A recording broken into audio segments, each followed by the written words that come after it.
every now and then we like to cover something that's, I would say, ripped from the headlines. And this is a story about a company that started 18 years ago, reached a couple climactic points here recently.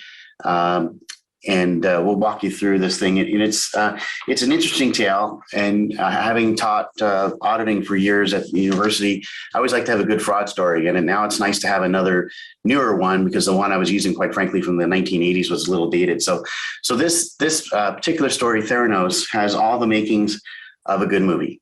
It has sex, which we don't often say in an accounting presentation here. So Megan, you need to click the transition so you're keeping up with me. Okay, it has sex, technology, lies, politics, celebrity, and of course, greed.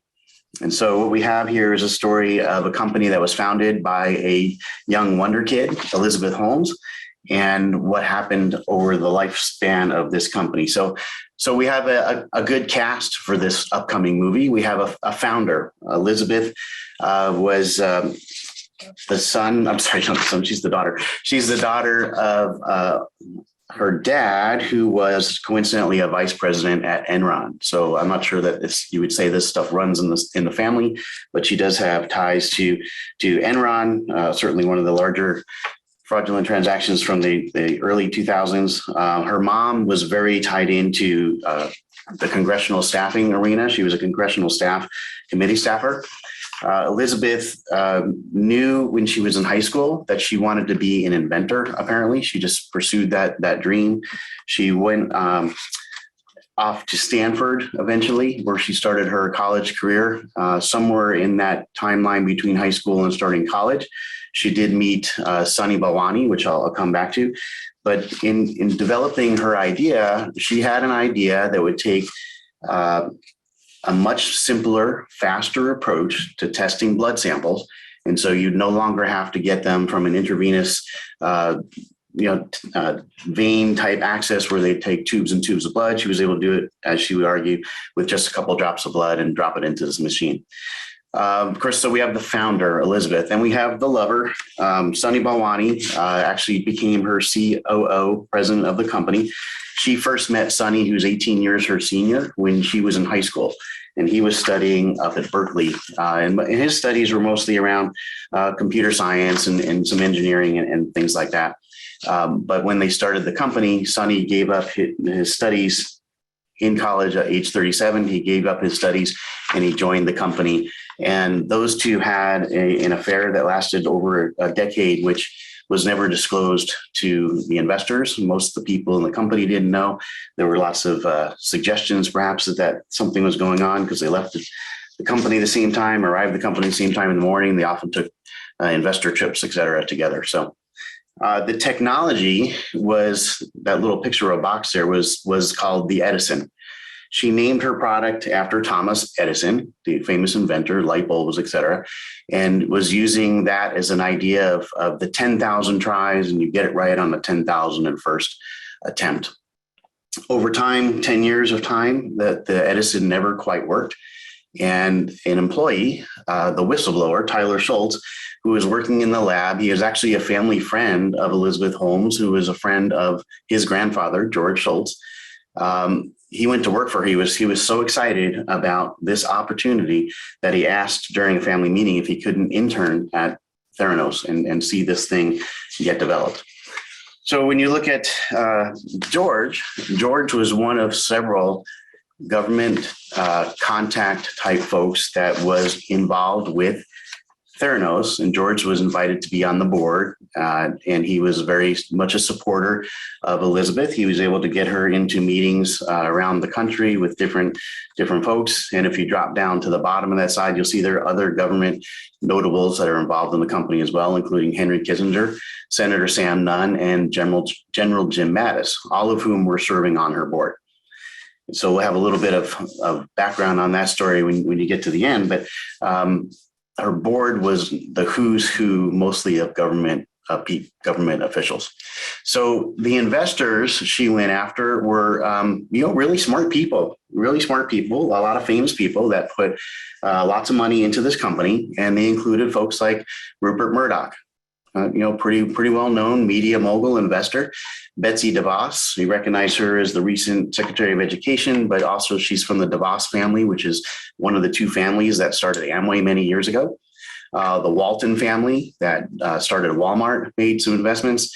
And Tim Draper, who is a venture capitalist from the Bay Area with Draper Fisher Jurvetson, was one of the earliest investors, as he has been known to be in a lot of technology companies that spring up in Silicon Valley. So just a real quick polling question here on the next slide.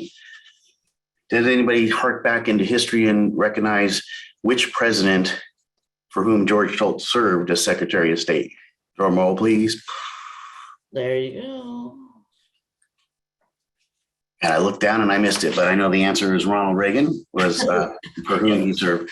So when you take this movie, we've got a story, we've got a cast, and now we look at really the plot of this whole thing.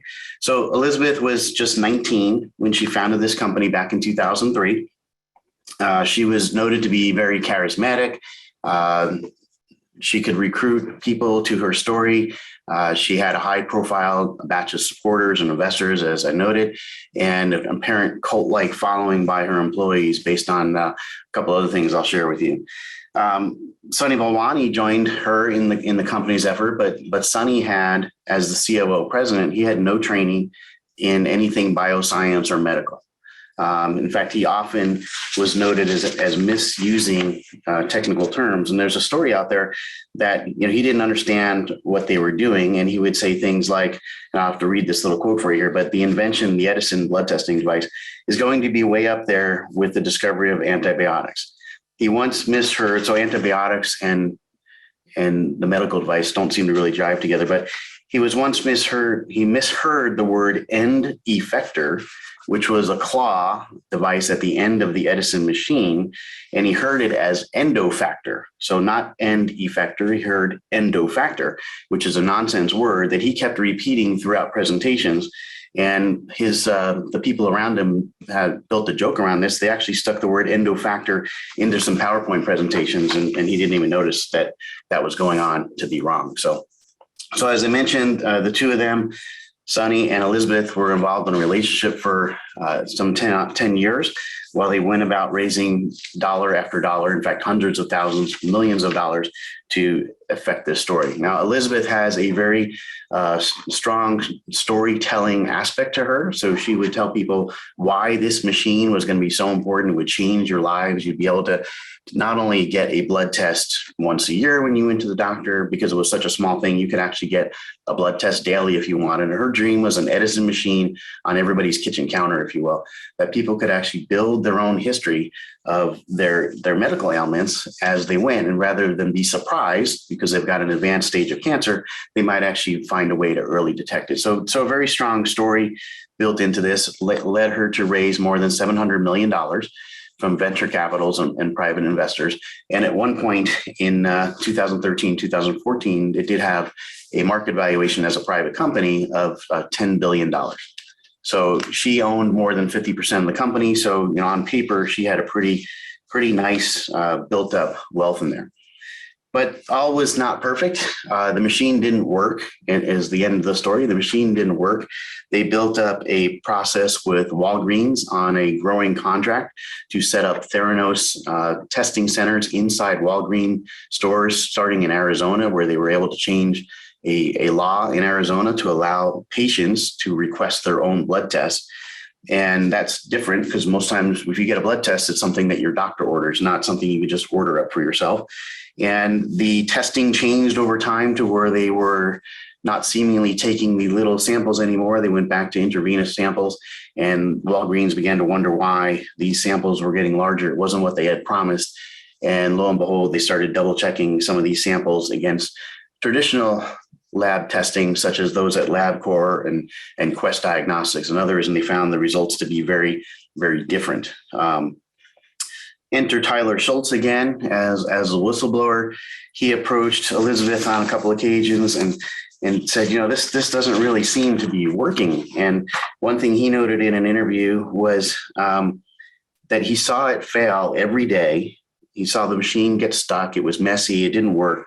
But even when he was working with the product, seeing it fail time after time, he would go have a 5-minute conversation with Elizabeth and feel like he was saving the world again when she was done talking to him. She could turn him around that way and get them convinced that they were all working for the greater good in this process.